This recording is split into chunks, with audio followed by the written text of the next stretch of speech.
আপনি নিজে অবাক হয়ে যাবেন।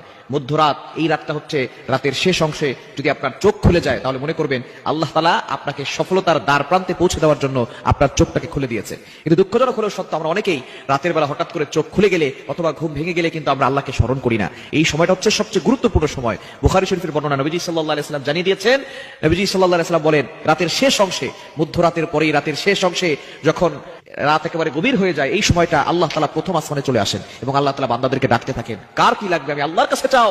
রাতের শেষ অংশে এই সময়গুলোতে, এই সময় যদি আপনার চোখ খুলে যায়, আপনি এই আমলগুলো করতে দেরি করবেন না। আপনার ওযু করার দরকার নাই, ওই অবস্থায় আপনি আমলটি করবেন। আল্লাহ তাআলা দুইটি নাম পড়বেন 11 বার করে। কয়বার? এবং দুইটি নাম পড়ার আগে আপনি 3 বার দুরূদ শরীফ পড়বেন।